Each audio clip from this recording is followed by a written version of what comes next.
നമ്മളെല്ലാവരും സ്പിരിച്വൽ ബീയിങ്സാണ്. പ്രിയപ്പെട്ടവരെ, praise the Lord. നിങ്ങളെല്ലാവരും വലിയ ദൈവസാന്നിധ്യത്തിനകത്ത കർത്താവിന് മഹത്വം. പ്രിയപ്പെട്ടവരെ, ഒത്തിരി ഇമ്പോർട്ടൻ്റ് ആയ ഒരു ചെറിയൊരു കാര്യം ഞാൻ നിങ്ങളോട് പറയാം. അതിങ്ങനെയാണ്: don't be religious, be spiritual. Religious ആയിരിക്കേണ്ട, സ്പിരിച്വൽ ആയിരിക്കണം. റിലീജിയസ് എന്ന് പറഞ്ഞാൽ നമ്മൾ പലപ്പോഴും മറ്റു മനുഷ്യരുടെ പ്രശംസയ്ക്കും പ്രീതിക്കും മനുഷ്യരെ പ്രീതിപ്പെടുത്താനും ജീവിക്കേണ്ടി വരും. എന്നാൽ സ്പിരിച്വൽ എന്ന് പറഞ്ഞാൽ മനുഷ്യരെ പ്രീതിപ്പെടുത്തുകയല്ല, ദൈവത്തെ പ്രീതിപ്പെടുത്തി ജീവിക്കുന്ന ഒരവസ്ഥയാണ്.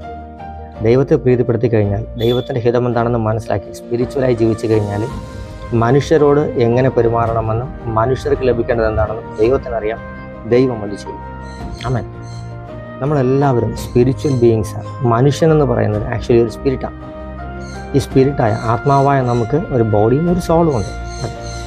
അപ്പോൾ സ്പിരിറ്റായ ആത്മാവായ മനുഷ്യൻ ആത്മാവിൽ, അതായത് സ്പിരിറ്റിൽ ജീവിച്ചില്ല എന്നുണ്ടെന്നുണ്ടെങ്കിൽ ജീവിതത്തിൽ യഥാർത്ഥത്തിൽ ദൈവം ആഗ്രഹിക്കുന്നത് വെളിപ്പെടാൻ പറ്റില്ല.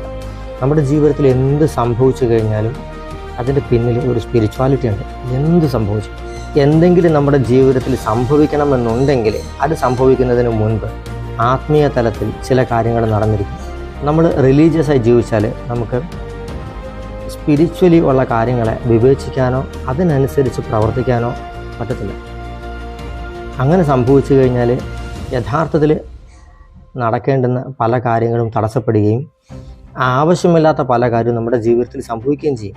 അതുകൊണ്ട് don't be religious, be spiritual. നമ്മളെല്ലാവരും സ്പിരിറ്റ്സാണ്.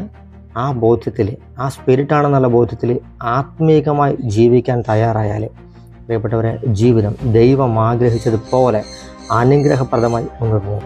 നമ്മൾ ഈ ഒരു ആത്മീക ജീവിതം ആത്മീകമായിട്ട് തന്നെ ജീവിക്കാൻ തീരുമാനിച്ചു കഴിഞ്ഞാൽ പ്രിയപ്പെട്ടവരെ, ബ്യൂട്ടിഫുൾ ആയിരിക്കും. ദൈവം ആഗ്രഹിക്കുന്ന പോലുള്ള ഒരു നല്ലൊരു ജീവിതം നമുക്ക് ജീവിക്കാനും പറ്റും.